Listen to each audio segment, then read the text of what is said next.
आज BSc third year में nuclear physics के अंदर जो अपना टॉपिक होगा वो न्यूक्लियर प्रॉपर्टीज़ होगा। यह करने से पहले अपन को कुछ बातें मालूम होना चाहिए। जैसे पहली बात है न्यूक्लियर या न्यूक्लियस की खोज किसने की। तो देखो अपन ने रदरफोर्ड स्कैटरिंग किया था। रदरफोर्ड स्कैटरिंग का जो निष्कर्ष है उसमें एक निष्कर्ष ये है कि किसी परमाणु का संपूर्ण धनात्मक आवेश और लगभग संपूर्ण द्रव्यमान उसके केंद्र पर होता है। उसी केंद्र को क्या बोलते हैं? न्यूक्लियस बोलते हैं। अब मेन बात ये आती है कि न्यूक्लियस के अंदर पार्टिकल कौन कौन से होते हैं, फंडामेंटल पार्टिकल कौन कौन से होते हैं। तो एक तो है न्यूट्रॉन, दूसरा है प्रोटॉन। आप सबको ये बात मालूम है, ठीक बात ना। न्यूट्रॉन और प्रोटॉन को सम्मिलित रूप से न्यूक्लियन भी बोलते हैं। सम्मिलित रूप से क्या बोलते हैं? न्यूक्लियन भी बोलते हैं। फिर बाद में देखो एक नाम आता है द्रव्यमान संख्या। क्या नाम आता है? द्रव्यमान संख्या नाम आता है। नॉर्मली इसको ए से व्यक्त करते हैं। किससे व्यक्त करते हैं? ए से व्यक्त करते हैं। और ये द्रव्यमान संख्या है, ये होती है न्यूक्लियनों की संख्या के बराबर। न्यूक्लियनों की संख्या के बराबर होती है। यानी मैं इसको ऐसे लिखता हूँ, न्यूट्रॉन प्लस प्रोटॉन। द्रव्यमान संख्या किसी परमाणु के भार को इंगित करती है, ठीक बात है। फिर बाद में एक नाम आता है परमाणु क्रमांक।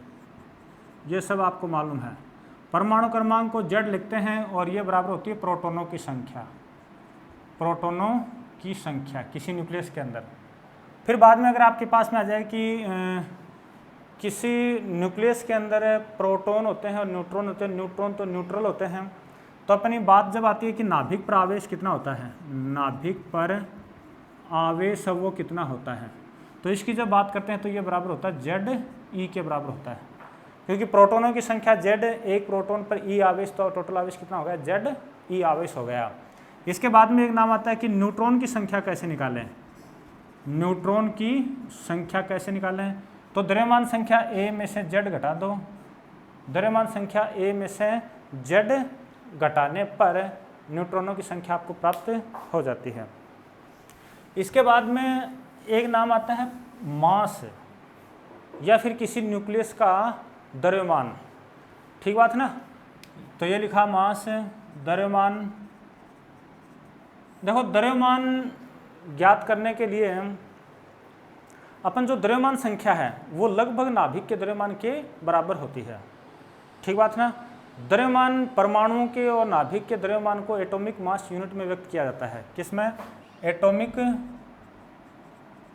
मास यूनिट में व्यक्त किया जाता है। और इसी को शॉर्ट में बोल देते हैं, एक AMU बोल देते हैं शॉर्ट में। फिर बाद में इसकी डेफिनेशन की बात आती है, इंपॉर्टेंट है भाई ये। एक AMU है वो किसके बराबर होता है? तो आप इसको नॉर्मली ऐसे समझ सकते हो कि C12 परमाणु है, उसके द्रव्यमान का 12वां भाग। C12 परमाणु के द्रव्यमान का 12वां जो भाग है उसी को क्या बोलते हैं? एक AMU बोलते हैं। इसी लाइन से मैं इसको ऐसे भी लिख सकता हूं कि C12 का जो द्रव्यमान है वो किसके बराबर होगा? 12 AMU के बराबर होगा। एक C12 परमाणु का जो द्रव्यमान है वो 12 AMU के बराबर होगा। अगर आपसे पूछ लिया जाए कि एक मोल C12 परमाणु का द्रव्यमान है वो कितना होगा, तो आप लिखोगे एक मोल के अंदर परमाणुओं की संख्या होती है अवोगाद्रो संख्या के बराबर। तो नाभिक भी आपके उतने आ जाएंगे। तो आप लिखोगे Na × 12 AMU, ठीक बात है। Na यहाँ पर एवोगाड्रो नंबर है। फिर बाद में एक मोल C12 परमाणु का द्रव्यमान है वो लिखा मैंने 12 ग्राम। अगर 12 ग्राम लिखूंगा, केजी में लिखो तो केजी लिख दो, 12 ग्राम। तो ये जो संख्या है ये आ जाएगी 6.023 × 10⁻23 और 12 AMU। यह आ गया आपका। यहीं से देखो एक AMU निकालना हो तो एक AMU बराबर ये ऊपर 12 है और नीचे आ जाएगा 6.02 × 10⁻23 और × 12। यहाँ पर ध्यान रहे, अगर इसको मैं किलोग्राम में लेता हूँ, किस में लेता हूँ? किलोग्राम में लेता हूँ, तो यहाँ पर आपका कितना आ जाएगा? 26 आ जाएगा, ठीक बात ना। तो चलो किलोग्राम में लेना चाहो तो किलोग्राम में कर लो, या फिर बाद में चेंज कर लेना। तो ये मैंने लिखा 26। इसका जब जोड़ बाकी करते हैं तो ये 1.66 इंटू 10⁻27 kg आता है। अगर ये ग्राम में आता है तो -24 ग्राम आपके पास प्राप्त होता है। तो ये वैल्यू अपन को याद रखनी है कि एक AMU है वो कितने के बराबर होता है। ठीक बात है। फिर एक बहुत बढ़िया सा क्वेश्चन आता है कि एक AMU के तुल्य ऊर्जा कितनी है, कि तुल्य ऊर्जा है वो कितनी है। तो ये बराबर होता है 931.5 मेगा इलेक्ट्रॉन वोल्ट। या फिर मैं इसी को लिखूं कि एक AMU है ये बराबर होता है 931.5 mega electron volt upon c²। Mega electron volt upon c² लिख सकते हैं। आपको ये पता होना चाहिए कि ये प्राप्त कैसे हुआ 931 पॉइंट। तो आइंस्टीन का एक द्रव्यमान ऊर्जा संबंध अपना किया हुआ है बहुत बार, E बराबर mc² से कर सकते हैं। m का मान आपके पास में यहाँ पर एक AMU है, c अपन लोग जानते हैं 3 × 10⁸ मीटर पर सेकंड होता है अपना। इसको जब सोल्व करेंगे तो ये आएगा आपका जूल में आएगा। जूल को आप किस में चेंज कर लोगे, मेगा इलेक्ट्रॉन वोल्ट में चेंज करोगे। ठीक बात ना। और मेगा इलेक्ट्रॉन वोल्ट में आ जाएगा 931.5 मेगा इलेक्ट्रॉन वोल्ट आपको प्राप्त हो जाएगा। ठीक बात है। तो इस प्रकार से ये अपने पास एक क्वेश्चन हो गया। यहाँ पर मुख्य बात है वो कौन सी सीखी आपने कि एक AMU है वो C12 परमाणु के द्रव्यमान का 12वां भाग होता है। फिर एक AMU के बराबर होता है 1.66 इंटू 10⁻27 किलोग्राम होता है। इसके बाद आपने सीखा कि एक AMU के तुल्य ऊर्जा है वो 931.5 मेगा इलेक्ट्रॉन वोल्ट होती है। इलेक्ट्रॉन वोल्ट आपको पता है ऊर्जा का मात्रक 1.6 इंटू 10⁻6 जूल के इक्विवेलेंट होता है। ये बात अपन ने की थी। इसके बाद में किसी नाभिक की त्रिज्या कैसे ज्ञात करते हैं। त्रिज्या यानी रेडियस। देखो किसी नाभिक की त्रिज्या ज्ञात करने की 4-5 विधियां हैं, जिनमें मुख्यतः अपनी जो विधि जो अपन काम में लेंगे, एक तो है होफस्टेडर प्रयोग जिसके अंदर नाभिक से इलेक्ट्रॉन का स्कैटरिंग करवाते हैं। एक दूसरी विधि है वो नाभिक से न्यूट्रॉन का स्कैटरिंग। तीसरी विधि है वो रदरफोर्ड प्रकीर्णन वाला है। रदरफोर्ड प्रकीर्णन के अंदर अपन क्या करते हैं, किसी नाभिक से अल्फा कण का स्कैटरिंग करवाते हैं। चौथा जो आपका जो हो सकता है सेमी इंपीरिकल मास फॉर्मूला है, उससे आप निकाल सकते हो। ठीक बात ना। तो अपने यहाँ पर जो काम का है या एग्जाम के लिए थोड़ा ठीक है, एक फॉर्मूला बनेगा वो फाइंड आउट करेंगे, रदरफोर्ड स्कैटरिंग से ज्ञात करेंगे। रदरफोर्ड स्कैटरिंग के अंदर अपन ने क्या किया था, किसी नाभिक पर अल्फा कण डाला था, किसी नाभिक पर अल्फा कण डाला था। वो अल्फा कण नाभिक से विभिन्न दिशाओं में प्रकीर्णित हो जाता है, ऐसे कुछ अपने लिखा था। अगर वो अल्फा कण नाभिक के एकदम सामने डाल दिया जाए या प्रकीर्णन कोण है वो 180 डिग्री आपको प्राप्त हो जाए, यानी वापस उसी दिशा में वापस लौट आए, तो ऐसी स्थिति में वो अल्फा कण नाभिक के निकटतम पहुंचता है। यानी प्रकीर्णन कोण 180 जब होता है तब वो निकटतम पहुंचता है। एक नाम आता है कि निकटतम पहुंच की दूरी, पहले हेडिंग डाल रहा हूं, रदरफोर्ड प्रकीर्णन सूत्र से, रदरफोर्ड प्रकीर्णन से त्रिज्या ज्ञात करना। तो इसमें क्या किया था, ये अपना नाभिक है, ये तो लिखा मैंने नाभिक है, आसान है, कुछ याद नहीं करना है इसके अंदर। आपने इस पर ये अल्फा कण डाला और ये अल्फा कण क्या करेगा, यूं जाएगा जैसे यूं गया और फिर इसी दिशा में वापस आ गया। ये आपका क्या है, अल्फा कण है।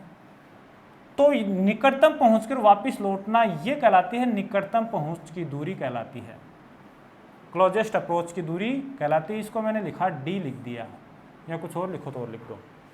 तो इस प्रयोग के अंदर अपन क्या करेंगे कि किसी नाभिक की त्रिज्या इससे कम या इसके बराबर हो सकती है। ये आपका अल्फा कण है, अगर इसके अंदर ज़्यादा और पास चला जाएगा, ठीक बात ना। ये क्या कहलाती है, ये जो डिस्टेंस है, जो निकटतम पहुंच की दूरी है, ये डिस्टेंस है वो नाभिक की त्रिज्या के बराबर या उससे ज़्यादा होती है, ठीक बात ना।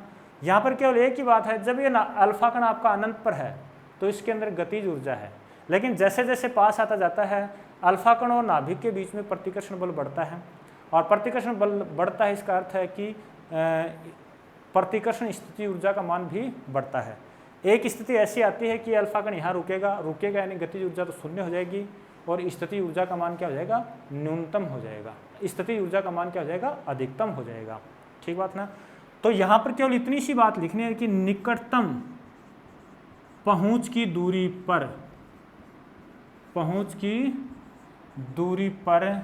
क्या है कि प्रारंभिक गतिज ऊर्जा किसकी, अल्फा कण की है, वो स्थितिज ऊर्जा की इक्विवेलेंट हो जाती है, वैद्युत स्थिति ऊर्जा की इक्विवेलेंट हो जाती है। गतिज ऊर्जा का सूत्र है वो अपना है 1/2 mv², और स्थितिज ऊर्जा का सूत्र होता है k q1 q2 small R या कैपिटल आर, डिस्टेंस q1 और q2 के बीच की दूरी। m अल्फा कण का द्रव्यमान है, v क्या उसका वेग है।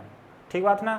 तो यहाँ से इसको एक बार यूँ छोड़ दो, 1/2 mv², k q1 यानी अल्फा कण का द्रव्यमान 2e, q2 है नाभिक का द्रव्यमान, थोड़ा गलत बोल गया, आवेश 2e, और q2 क्या है, ze, और निकटतम पहुंच की दूरी पर इनके बीच की दूरी कितनी है, स्मॉल d, जिसको अपन निकटतम पहुंच की दूरी कहते हैं। डेफिनेशन आ सकती है निकटतम पहुंच की दूरी किसे कहते हैं।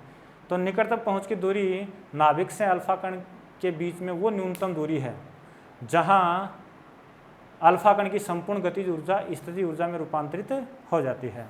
ठीक बात ना। इसका जोड़ बाकी करते हैं तो ये आएगा 1/2 mv² दैट इक्वल टू ये आ गया kze,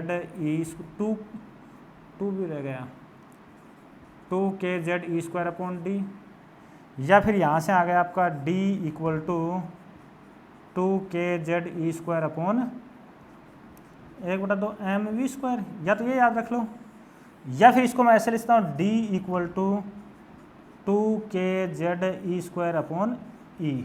मैं थोड़ी देर पहले बोल रहा था कि अल्फा कण की गतिज ऊर्जा अगर ज़्यादा है तो d का मान क्या हो जाएगा, कम हो जाएगा।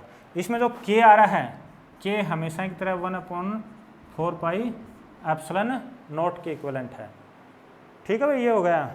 फिर मैंने क्या बात बोली थी, अगर इसकी त्रिज्या r0 है, नाभिक की त्रिज्या क्या है, r0 है, तो ये d से या तो बराबर होगी या d से क्या होगी, कम होगी। ठीक बात है, यहाँ साफ साफ दिख रहा है, अरे त्रिज्या इतनी सी तो है, तो d का मान या तो त्रिज्या के इक्विवेलेंट होगा या फिर क्या होगा, त्रिज्या से ज़्यादा होगा। फिर बाद में देखो इस प्रकार से अपन त्रिज्या फाइंड आउट कर सकते हैं। लेकिन यहाँ ध्यान देने वाली बात है कि अल्फा कण और नाभिक के बीच में जो स्थिति ऊर्जा का मान है वो एक समान रूप से परिवर्तित नहीं होता है। ठीक बात ना। तो एक देखो अन्य सूत्र प्राप्त करेंगे हम, अल्फा कण नाभिक से बाहर, जैसे ये नाभिक है, या आपने क्या कर दिया, अल्फा कण डाल दिया, जब ये नाभिक यहाँ पर आता है, यहाँ तक आता है, तो इन दोनों के बीच में लगता है प्रतिकर्षण, कूलाम प्रतिकर्षण। ठीक बात है ना। जैसे ये इस डिस्टेंस से इस डिस्टेंस की ओर आता है तो यहाँ पर नाभिकीय बल लगता है और वो किस प्रकार का आता है, आकर्षण प्रकृति का होता है। यानी नाभिक से, अगर नाभिक की त्रिज्या को अगर मैं RC ले लूँ, क्या ले लिया जाए, RC ले लिया जाए, तो RC से बाहर कूलाम प्रतिकर्षण बल लगता है और RC के अंदर या नाभिक के अंदर एक नाभिकीय आकर्षण बल लगता है। तो स्थितिज ऊर्जा भी दो प्रकार की हो जाएगी।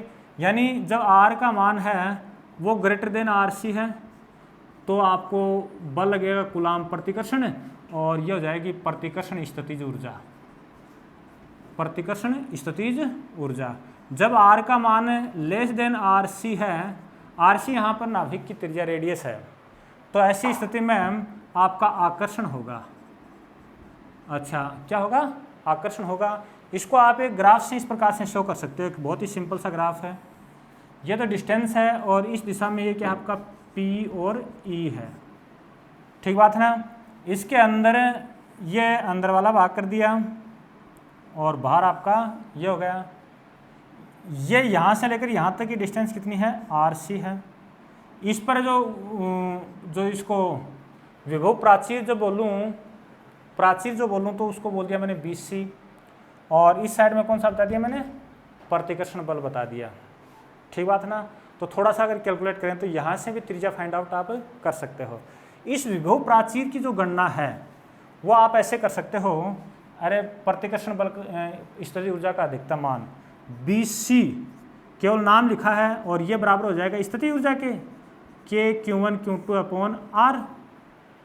ठीक बात ना। यहाँ पर Q1 की जगह लिख सकता हूँ Z1E। Z1E यानी कौन सा पार्टिकल आपने डाला है, यहाँ अल्फा कण है तो 2E भी लिखा जा सकता था।